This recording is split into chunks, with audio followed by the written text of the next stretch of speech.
talk about COVID-19, and I think we all have some familiarity with the subject. By the way, COVID-19 is the abbreviated name for coronavirus disease 2019, as designated by the World Health Organization. What I'd like to do is give you my 20,000-foot view of what I know about the infection, COVID-19, and SARS-CoV-2, the underlying causative agent. To be clear, COVID-19 refers to the disease, SARS refers to the disease, and SARS-CoV-2 refers to the infection agent. Despite trying to give an overview of the infection, I may get down in the weeds, so if I lose you or it's something you don't understand, please feel free to raise your virtual hand and ask me to explain. I can also answer any questions at the end of the presentation. I would emphasize that information changes rapidly, and what is gospel today may be heresy by next week. What I present today is what I'm able to summarize and collate from reading medical journals, the scientific literature, and the lay press.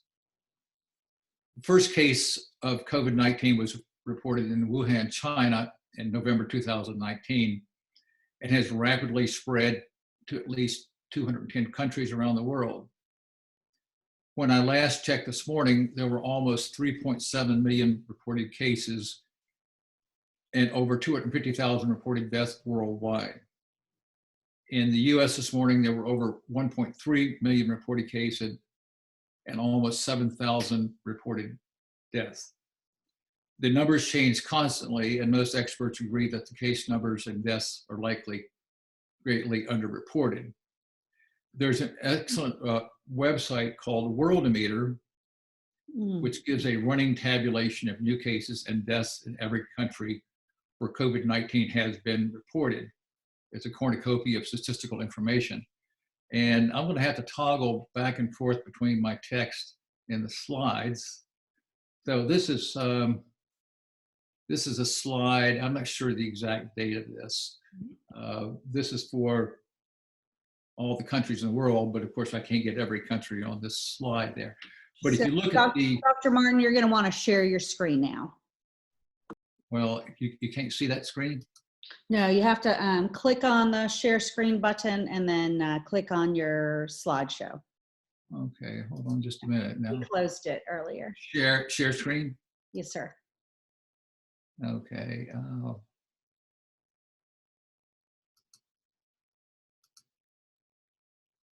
Okay, let's see.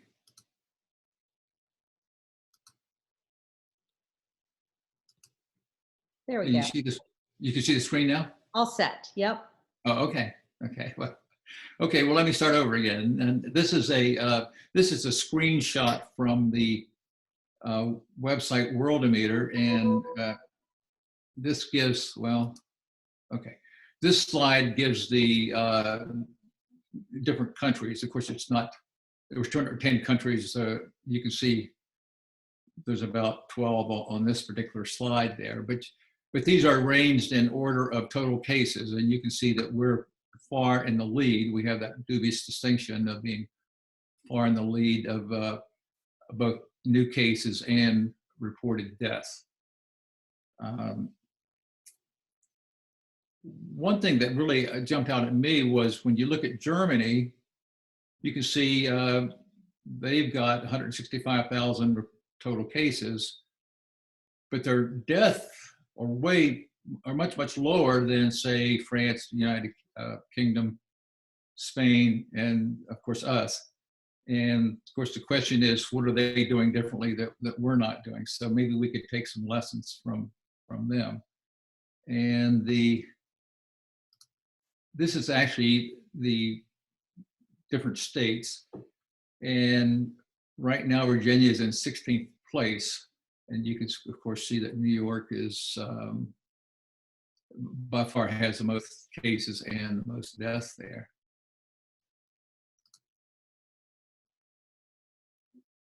Okay, coronaviruses are a large family of single-stranded RNA viruses that infect a broad range of vertebrates.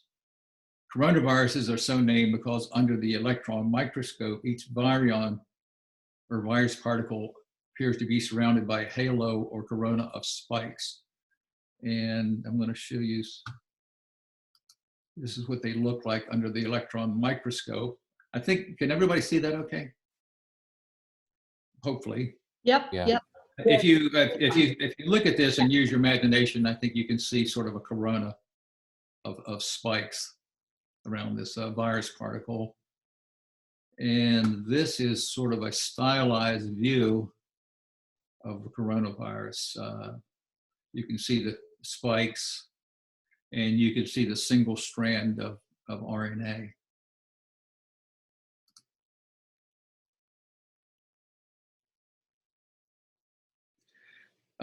These spikes are like grappling hooks that allow the virus to attach to a host cell.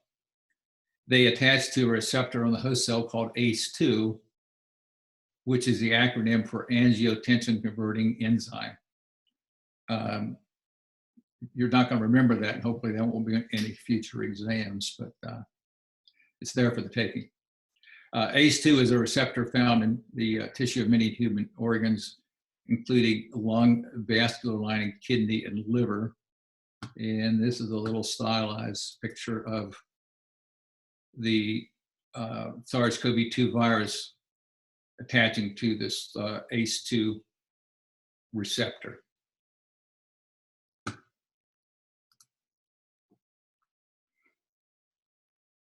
Coronaviruses are found extensively in bats, but can be found in many other birds and mammals, including humans. Coronaviruses can cause a variety of diseases, such as gastrointestinal infections in pigs and cows, and upper respiratory disease in chickens. In humans, most coronaviruses tend to cause mild to moderate upper respiratory tract infections, such as the common cold. Over the past 2 decades, however, there have been outbreaks of severe and sometimes fatal respiratory illnesses that were later found to be caused by novel human pathogenic coronaviruses. These novel coronavirus strains, which were determined to be evolutionarily distinct from previous common coronaviruses, originated in bats and were transmitted to humans, typically through an intermediate host. Animal to human transmission appears to be increasingly frequent as we encroach on wild animal habitats and use wild animals as a food source. These infections are referred to as zoonotic infections. Zoonotic diseases are very common both in the United States and around the world. Scientists estimate that more than 6 out of every 10 known infectious diseases in people can be spread from animals, and 3 out of every 4 new or emerging infectious diseases in people come from animals. And this is a slide that shows some of the infections. It's hardly exhaustive. And you can see in a few, for instance, tularemia, the reservoir is in rabbits and the intermediate host is in ticks. There's a number that will have an intermediate host, and of course there's some that are spread directly from animal to human.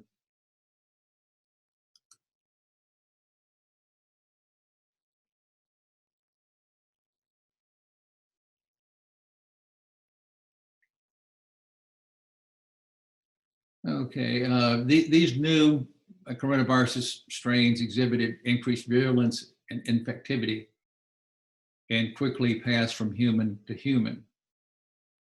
While infection with these novel coronaviruses typically produce mild symptoms, for certain individuals, responses were more severe. In extreme cases, death occurred due to respiratory failure as a result of pulmonary damage.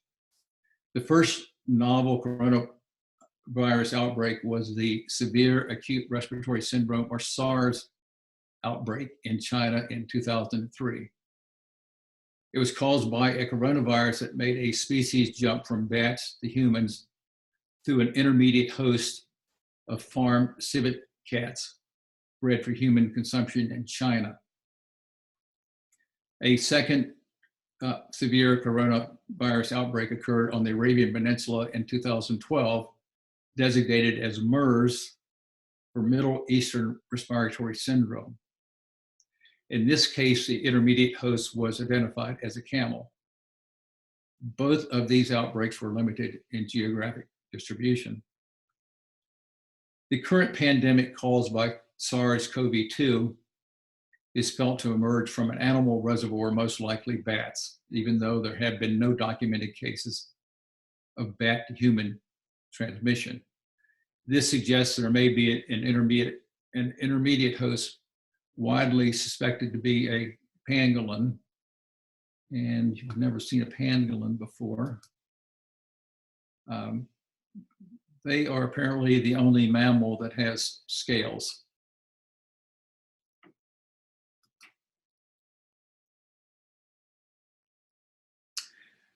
The Chinese authorities reported a cluster of 41 cases of COVID-19 in late December of 2019.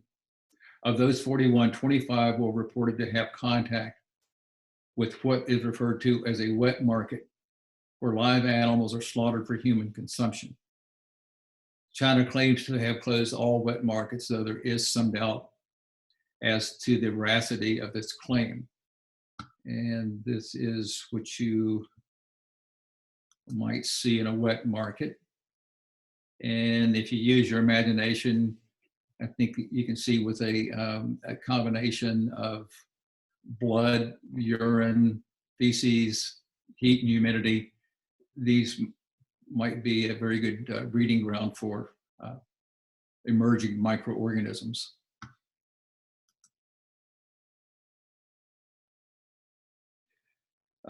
We have our own versions of infectious wet markets here in the US, also known as feedlots.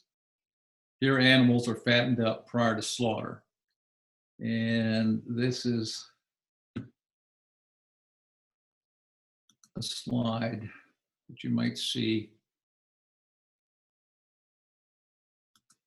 I don't know if anybody's ever seen a feedlot. I saw one time in New Mexico, and what I can tell you is you can smell them before you see them. They're pretty nasty places. It sort of makes me happy that I'm a vegetarian, by the way.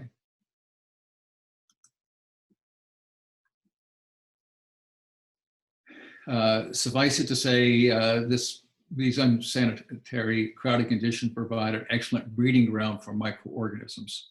Also, in order to keep these animals disease-free before slaughter, they have to be pumped full of antibiotics, which leads to antibiotic resistance, a huge problem in medicine today. Going back to the original cluster of 41 COVID-19 cases reported in December, the remaining 16 reported no contact with the wet market, suggesting human-to-human contact started early. The Chinese quickly sequenced the genome of this virus and reported a novel coronavirus closely related to the first SARS virus responsible for the earlier 2003 outbreak.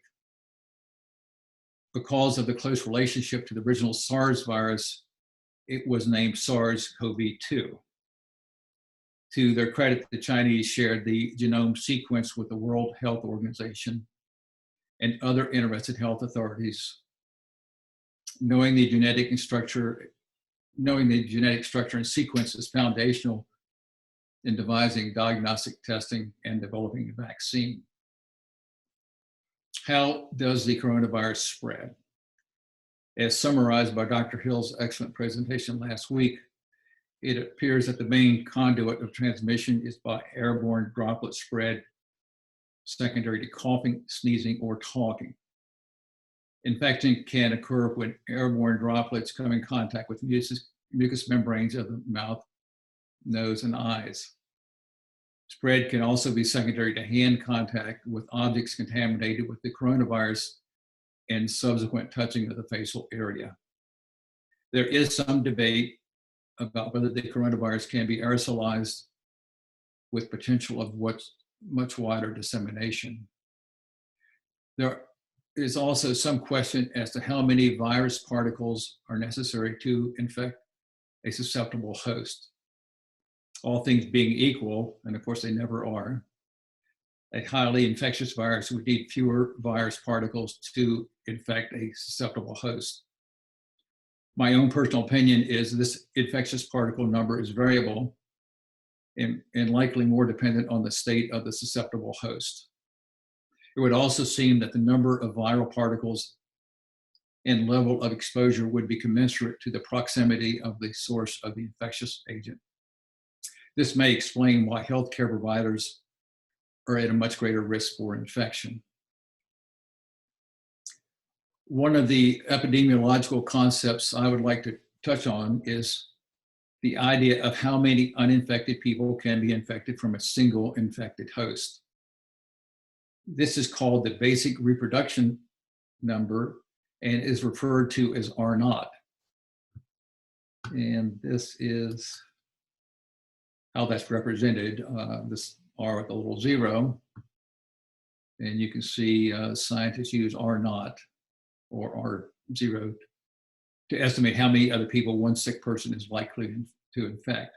If you look at some of these examples, you can see that the Zika virus, that this is the infected individual, can affect between 3 and 6.6 individuals.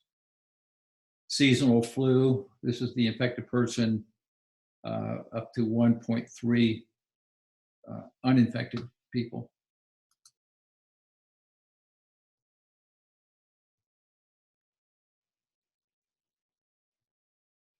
The higher the R0 number, the more infectious the agent. For instance, measles has an R0 of 11 to 18, which renders it highly infectious. In other words, an individual infected with measles could be expected to infect up to 18 other susceptible individuals. The R0 for the SARS-CoV-2 is unknown, but estimated to be between 2 and 3. This slide illustrates the impact of the R0 number. And can everybody, is that small? Can anybody read that? Suzanne? Too small. Yeah, it's pretty Too small. small. Oh, okay, let's see if I can blow it up here a little bit. There we Can go. you see that? Yeah, that gets better. Okay. Well, to kind of sum it up, if the R0 is less than 1, each existing infection causes less than 1 new infection. In this case, the disease will decline and eventually die out. If R0 equals 1, each existing infection causes 1 new infection. The disease will stay alive and stable, but there won't be an outbreak or an epidemic. If R0 is more than 1, each existing infection causes more than 1 new infection. The disease will be transmitted between people, and there may be an outbreak or epidemic.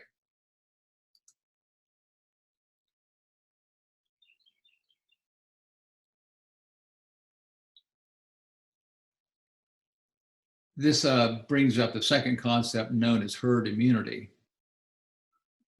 What is herd immunity?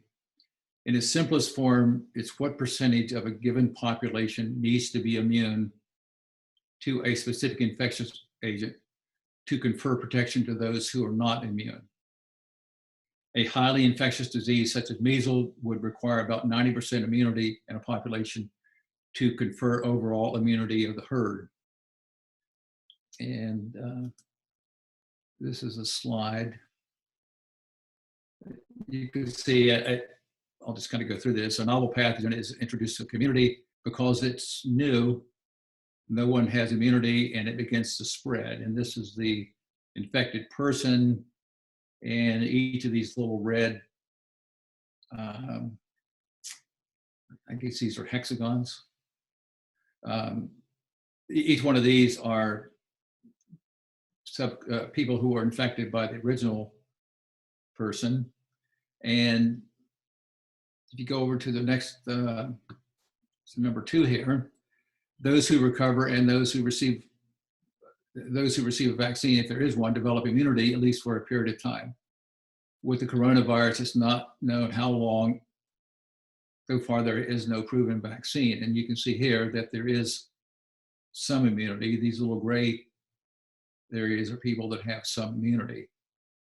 And then if you get over to where herd immunity takes hold, it's when the pathogen can't find new hosts and stops spreading. That happens once a sufficient portion of the community is immune. For this virus, estimates range between 55% and to 82% to develop herd immunity.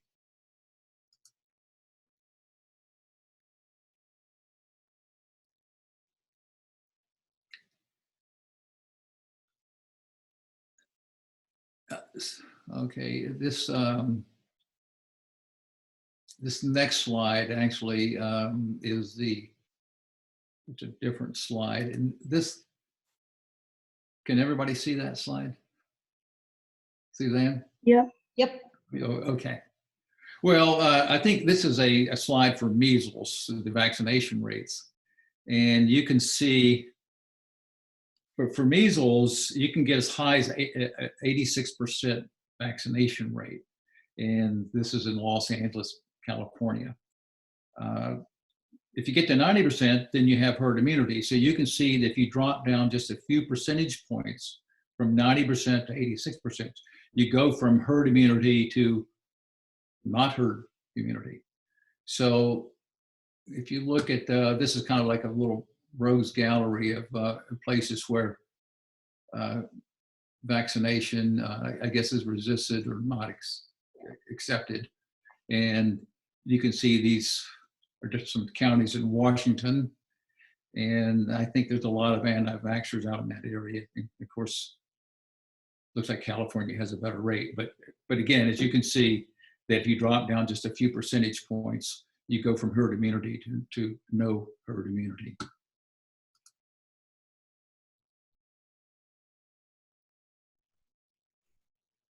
Theoretically, when the R naught becomes less than 1, there should be herd immunity. Just to be aware that I'm giving a very simplistic explanation of both of these concepts. So let's talk about the disease COVID-19. I find COVID-19 to be both terrifying and fascinating. Although primarily a respiratory infection, COVID-19 has the potential to affect multiple organs, including the liver, heart, and kidney. The incubation period can range from 4 days up to 14 days. The spectrum of disease can range from asymptomatic and mildly symptomatic to severe and fatal. In general, it affects more severely those older than 50 with other comorbidities such as diabetes, obesity, and high blood pressure. Other risk factors include smoking, chronic lung disease, and being a healthcare worker. In affected individual, the disease usually presents as a flu-like illness with fever, chills, dry cough, widespread aching, shortness of breath, malaise, and fatigue. Other symptoms include headache, abdominal pain, and diarrhea. There appears to be a turning point after about the first week of illness when most infected individuals will have gradually improved, although complete recovery can take several more weeks. A much smaller fraction of individuals go on to develop more severe disease, including pneumonia, acute respiratory failure, sepsis, and shock. Other complications include cardiac rhythm disturbances, heart attacks, kidney failure, stroke, and blood clots. Why do most people get better, but a small percentage of infected individuals get worse, sometimes very rapidly and catastrophically? No one has a definitive answer. But one current therapy is this rapid deterioration is related to the so-called cytokine storm. Cytokines are small proteins that are produced by many cells, including cells of the immune system, to coordinate the immune response and trigger inflammation. Every infection induces the release of cytokines, but in some cases, for unknown reasons, the immune system goes into overdrive and causes an exaggerated immune response or cytokine storm. In this case, the immune system attacks not only the invading organism, but also the body itself.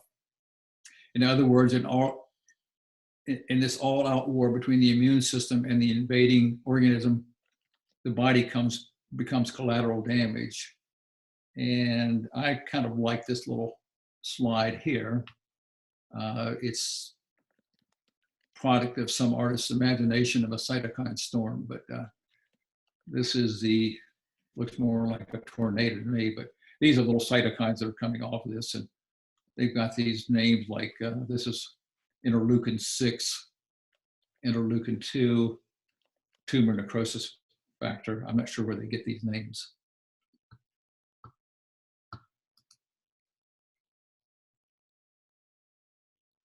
At this point, there are no definitive protocols for treatment beyond supportive care. This might include supplemental oxygen, treatment of secondary infections, and in more severe cases, mechanical ventilation. There are ongoing clinical trials of medications, but at this point, none have been approved for use in treating COVID-19. The overall case fatality rate or mortality rate is estimated at between 0.05% and 2%. This mortality rate will become clearer with the passage of time and may skew higher or lower. I'd like to take some time to discuss possible approaches to treatment and prevention now and in the future. In my mind, there are three broad categories of prevention and treatment. The first is quarantine, isolation, and personal protection. I think everyone is well aware of these concepts, and except to mention that face masks seem to decrease the risk of both transmitting and getting the infection, I'll leave it at that. I did show you, this is a slide that illustrates a well-known lady who's setting a good example for personal protection. I think hopefully everybody can recognize the lady here. The second of possible treatments are antiviral medications. The medication that currently shows the most promise is remdesivir, an antiviral medication previously used in the treatment of HIV/AIDS. A recent clinical trial suggested it was somewhat helpful in treatment and reducing days of hospitalization, and the FDA has approved its use on an expedited basis. It is a so-called protease inhibitor that interferes with viral replication of the host cell. Undoubtedly, there will be other medications studied with clinical trials in the future, and these medications hold the most promise for early treatment before the disease becomes more severe. And these are some of the key characteristics of antiviral drugs: able to enter the cells infected with the virus, interfere with viral nucleic acid synthesis and or regulation, interfering with the ability of viruses to bind to cells, stimulating the body's immune system. Best responses are in patients with competent immune systems. Healthy immune system works synergistically with the drug to eliminate or suppress viral activity. The third approach of treatment would be harnessing the body's own immune system to produce antibodies to the virus. Broadly speaking, antibodies are proteins produced by certain cells of the immune system to neutralize pathogens such as pathogenic bacteria and viruses. In theory, the mechanism of action of all viruses is to mimic an infection without actually getting the infection. This allows the immune system to produce specific antibodies for recovery from active ongoing disease and to prevent infection upon future exposure to the same disease. One of the many challenges with vaccine production is how to create a vaccine that is both safe and effective. Safety is addressed through stepwise clinical trials, first with animals and later in humans. There is always a possibility that any new vaccine could make the infection worse or have unforeseen side effects. The second challenge is to make a vaccine that is effective. If a virus changes rapidly through mutation, then an effective vaccine would have to change to account for this mutation. This is the case with the influenza virus, which changes randomly and unpredictably. It follows that the flu vaccine would have to be modified accordingly to protect against what is predicted to be the prevalent strain of flu in a given season. Even under the best of circumstances, no influenza vaccine is ever 100% effective. Despite this, most offer some protection depending on the immune response of a given individual. Other viruses are stable and rarely change, such that one can make a vaccine that would protect an individual for many years, perhaps even a lifetime. Such is the case with polio virus. In some cases, with widespread immunity, a stable virus can be eradicated completely. This is the case with smallpox. This disease was last reported in Somalia in 1977 and declared eradicated in 1980 by the World Health Organization. What are the chances of producing a vaccine against the current SARS-CoV-2 virus? It would appear, based on preliminary findings, that the SARS-CoV-2 virus is stable and mutates slowly, such the chances of making an effective vaccine are good. However, beyond the existence of such a vaccine, there are other considerations and questions. How can you rapidly ramp up production to manufacture over 300 million doses of vaccine for this country alone? How and who will administer the vaccine? Who will pay for it? Should immunization be optional, or mandatory? How could you possibly achieve herd immunity if immunization is optimal? I think these are just things we have to think about going forward. In closing, I would like to offer a few of my own thoughts and opinions.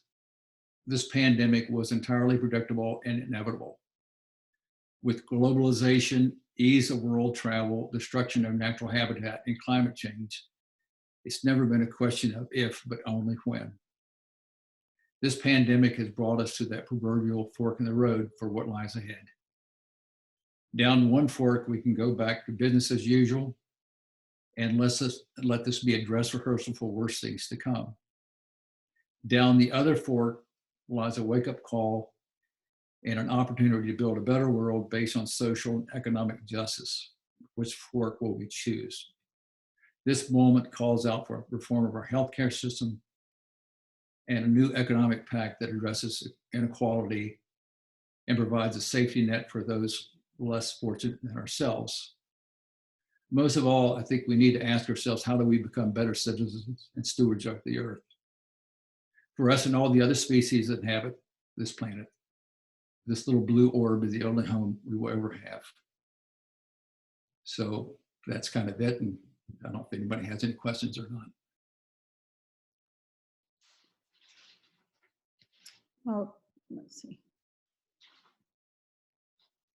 Dr. Martin, that was really a wonderful lecture this morning.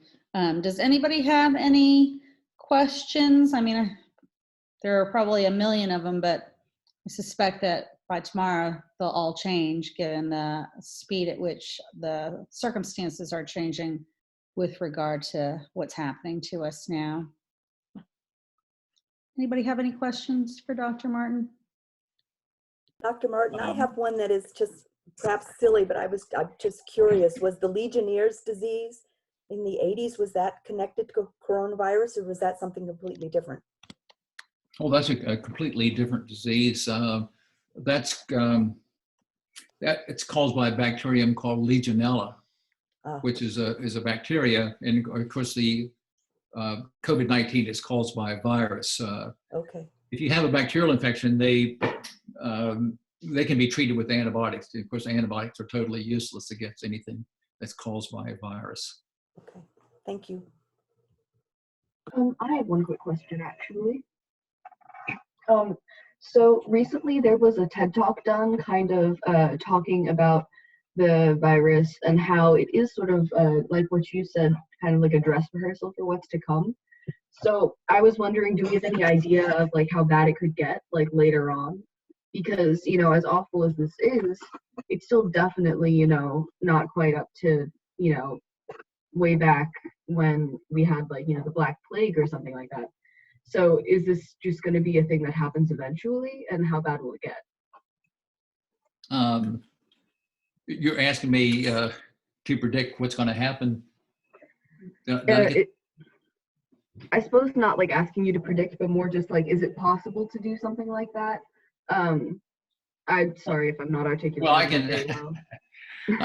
can, I can give you my opinion. I think the coronavirus is going to be around. You know, it's not going to go away. It's going to. I think it's going to wax and wane in intensity. I think at some point, hopefully in the near future, we'll attain what I talked about was herd immunity. Of course, you're going to need a vaccine for that. But I think it's really it's unpredictable how many people are going to die, what the case rate's going to be, these types of things. I think some of it also depends on. I think you've got this thing where you have to weigh the sort of I think the economic pain against the health risk for this thing. I'm not sure the public is willing to, for instance, continue with quarantine, some of these measures that we've been taking. So I think what's going on now, where they're opening up some of these states, I think that's going to be the grand experiment to see what happens when we open things up. So I think in some sense your guess is as good as mine. So I'll kind of leave it at that. All right, thank you. Good question, Maeve. Paul Larner, you're going to want to turn on your audio. Yes, thank you for your excellent talk. You know, a lot of what we hear about is testing. And I'm curious, why is it not possible, at least so far, to have like a pinprick and determine whether you have COVID-19 by a blood sample or a saliva sample? Why do you have to do this rather intrusive nasal swab? Well, I'm not a testing expert. I think that's, I mean, I think it probably could be, there's tests that could be devised to check it in saliva, and of course by giving a blood sample. I mean, I think these things are in the works. I'm not sure at this point in time. It appears the only way you can detect is by doing a nasal swab. But I think these things are certainly possibilities in the future. There are two types of tests, and perhaps you already know this, but the one test is able to detect, in other words, if you come in with fever, chills, whatever, and the test is run, you can actually detect viral particles through the test. And that means that you've got an ongoing infection. The second tests are called serological tests. And what they do is they measure antibodies or immunoglobulins. And they will tell you that you've had the infection in the past. There's an antibody test to an immunoglobulin called IgM. And that usually, you start to get an antibody response usually within about 7 or 8 days. And so you can detect these antibodies, and ideally what you'd like to see in an individual is get to a place where you don't detect any viral particles, but you're able to detect the antibodies to, in this case, the SARS-CoV-2. I think the big question now, if you detect these antibodies, are you going to have permanent immunity, or is it going to be short-lived immunity? And again, that's something that nobody knows at the present time there. So I hope that sort of answers your question. Yes, thank you. Dr. Martin, I have one question for you. If the RNOD, I hope I'm saying that right. Or not, yeah, you're close. Okay, good. For Ebola, the Ebola outbreak that we had a few years ago in the continent of Africa was about the same as what people are expecting this COVID to have. How come this has been so rampant worldwide compared to other viruses with the same potential RNA? Okay, well, there's a couple of possibilities. First of all, this coronavirus has a much longer incubation period. And there's also, one of the challenges is a lot of people get this SARS-CoV-2 who have no symptoms. In other words, they're asymptomatic, or they have very mild symptoms. Okay. So they're never tested. They never know what they have. The Ebola has a mortality rate of about 80%. So if you get Ebola, you're going to be doggone sick. And the other thing is that Ebola, the people who get it, they die, and so they never have a chance to pass it on there. So there's a couple of reasons why, Ebola probably is not a good candidate for a pandemic, but this is an excellent candidate for a pandemic. Yeah, great. Well, it's very informative. Thank you.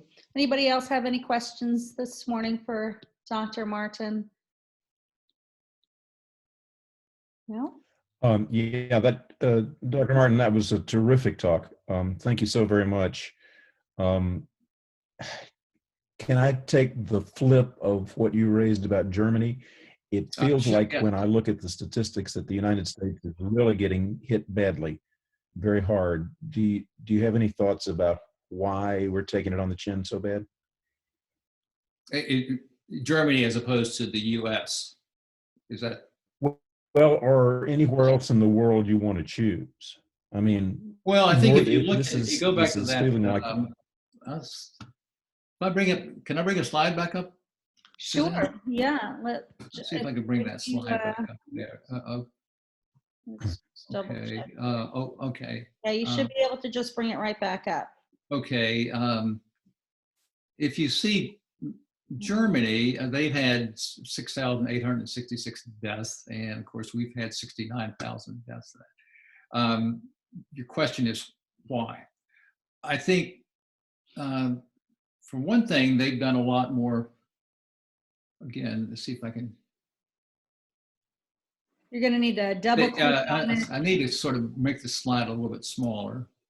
And So Dr. Martin, you're not currently sharing your slideshow with us. If you double click on, when you open up the share screen, you double click on that PowerPoint or your slideshow presentation option.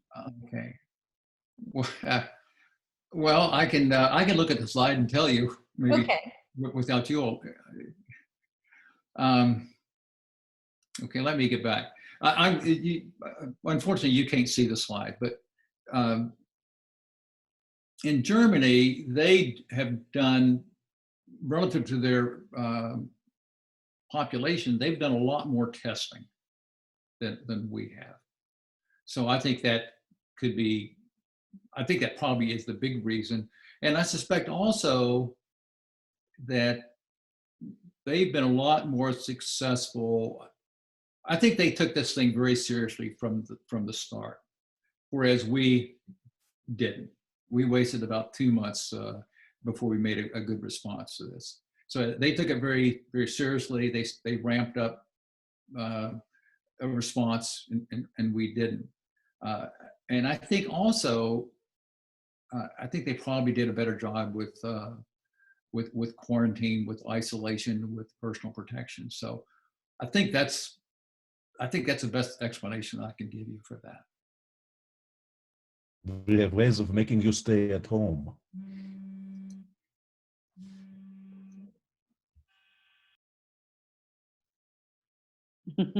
Was there another question? I wasn't quite sure. Yeah, I think that's great. That's great. I did, I had one other question, I guess, as I was taking notes while you were giving your talk, Dr. Martin, about the wet markets and, the MERS and the SARS.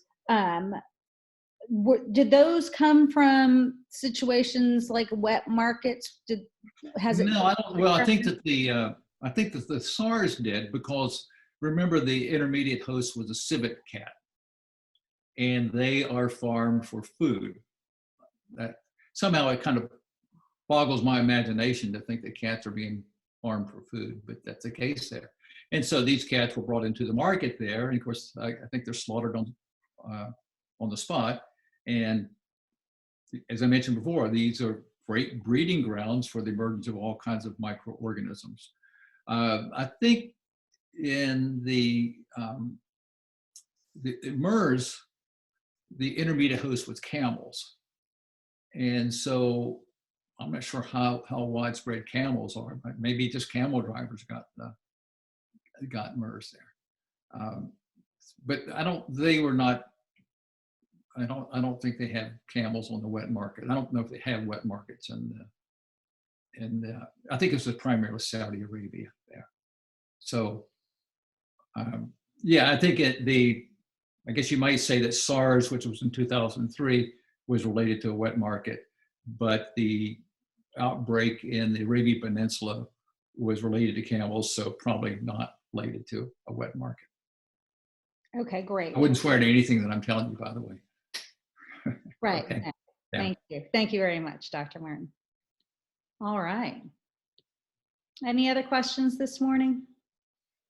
I suspect we're going to have a lot of questions for you in the coming weeks and months, both for you and Dr. Hill.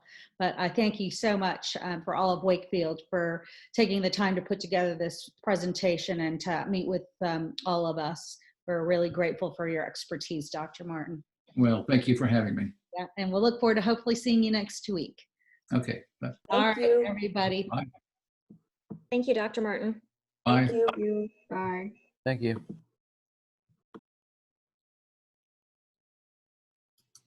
Bye-bye. Bye-bye. Bye. I'll see you soon.